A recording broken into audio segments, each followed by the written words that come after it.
Kuna kitu kwa paramilitary training inaitwa kukata waya.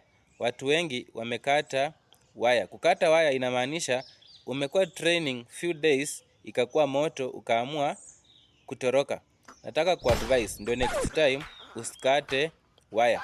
Ukiwa huko make sure unapatikana kwa makosa ya watu wengi.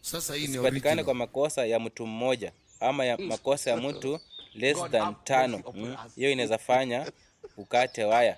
Number 2, instructor akiongea anaongeanga na vitisho ya hali ya juu. Anaweza kuwa anaongelesha watu 10,000 ufeel ni wewe anaambia.